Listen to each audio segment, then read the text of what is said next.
नमस्कार दोस्तों, मैं डॉक्टर रवि जायसवाल और आज की हमारी चर्चा का विषय है प्रोस्टेट कैंसर।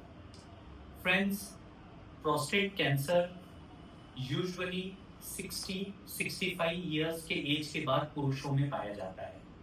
प्रोस्टेट एक ग्रंथि है जिसकी लोकेशन हमारी ब्लैडर यानी पेशाब की थैली है उसके नीचे रहती है। तो ये ऑर्गन हमारे बॉडी में रहता है। यूजुअली उम्र के हिसाब से ये प्रोस्टेट ग्रंथि में ग्रोथ होती है। Very rarely prostate gland increases in size and there is a possibility that it will harbor a cancer. 100 में से 10 से 12 लोगों को प्रोस्टेट में कैंसर पाया जाता है। ये स्टैटिस्टिक्स यूएस के हैं। हमारे देश में 100 में से 5 से 6 पुरुषों को प्रोस्टेट कैंसर उनके लाइफ टाइम में होता है। प्रोस्टेट कैंसर के डायग्नोसिस के लिए एक ब्लड टेस्ट की जाती है जिसका नाम है PSA, prostate specific antigen. Prostate specific antigen की नॉर्मल मात्रा 0 to 4 के बीच में रहती है और प्रोस्टेट कैंसर में इसकी मात्रा बढ़ती है जो 7, 10, 15 से लेकर 1000 तक हो सकती है। जितना ज्यादा PSA उतनी ज्यादा बीमारी आपके शरीर में फैली हुई है। डायग्नोसिस लेकिन पीएसए से नहीं होता है। डायग्नोसिस करने के लिए एक टुकड़ा जान जिसे बायोप्सी कहते हैं ये किया जाता है प्रोस्टेट ग्लैंड्स। यूजुअली इसमें अडीनो कार्सिनोमा नाम का प्रोस्टेट कैंसर सबसे सामान्य पाया जाता है। जब भी प्रोस्टेट कैंसर का डायग्नोसिस होता है द सेकेंड स्टेप इज ये प्रोस्टेट कैंसर कौन से स्टेज में है, क्योंकि पूरा ट्रीटमेंट प्रोस्टेट कैंसर की स्टेज के ऊपर में निर्भर होता है। अधिकतर प्रोस्टेट कैंसर जो स्टेज 1 में होते हैं इनका सर्जरी के द्वारा इलाज किया जाता है जो आजकल रोबोटिक पद्धति से भी संभव है, जिसे रोबोटिक प्रोस्टेटेक्टमी कहा जाता है। कभी कभी ट्यूमर बड़ा होता है और सर्जरी से इसे हम निकाल नहीं सकते। ऐसे समय में हार्मोनल थेरेपी पहले दी जाती है जो कि एक इंजेक्शन या टैबलेट से संभव है। इसे हर महीने या 3 महीने में एक बार इंजेक्शन को लगाने से प्रोस्टेट कैंसर की जो ग्लैंड है गठान है वो छोटी हो जाती है और उसके बाद में उसे या तो ऑपरेशन करके निकालते हैं या उसके ऊपर हम लोग रेडिएशन करते हैं। ये उसका ट्रीटमेंट होता है ना।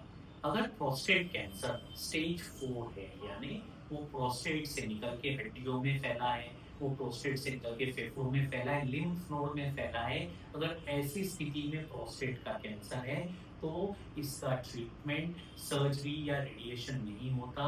ये प्रोस्टेट कैंसर के इलाज के लिए हम 3 ऑप्शन हमारे पास में अवेलेबल है। फर्स्ट इज हार्मोनल थेरेपी यानी हार्मोनल पद्धति से प्रोस्टेट कैंसर का इलाज करना।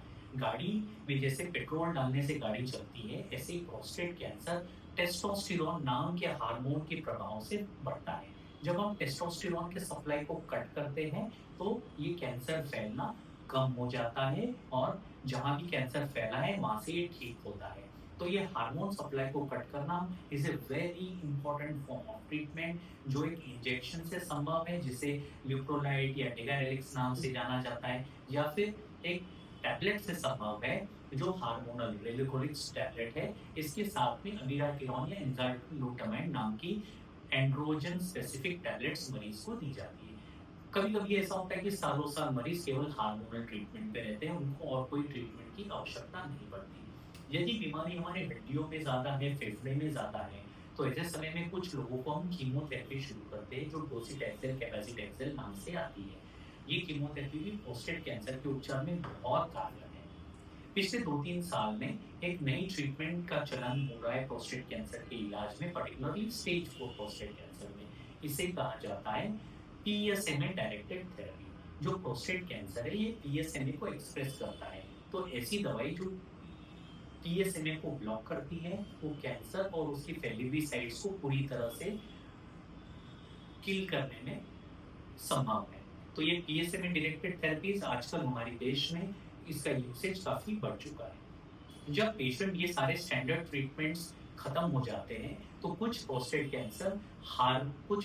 कैंसर कुछ फैक्टर्स की वजह से होते हैं, जैसे कि BRCA जीन के बदलाव की वजह से प्रोस्टेट कैंसर है तो उसमें पार्ट टारगेटेड थेरेपी का इस्तेमाल होता है, जो ओलापेरिक नाम की टैबलेट है। कुछ प्रोस्टेट कैंसर एमएसआई हाई होते हैं, तो इसमें इम्यूनोथेरेपी का उपयोग किया जाता है। तो प्रोस्टेट कैंसर के ट्रीटमेंट में variety of treatment options are available, right from surgery, radiation to hormonal tablets, hormonal injection, chemotherapy, directed therapy जिसे हमने पीएसए में डायरेक्टेड थेरेपी कहा है, और लास्ट में आता है targeted tablets like olaparib and immunotherapy. So friends, 2025 में there is a variety of options to treat prostate cancer. We should not get scared. We should consult our medical oncologist and follow a proper treatment protocol. I hope you liked today's video. Thank you for your attention.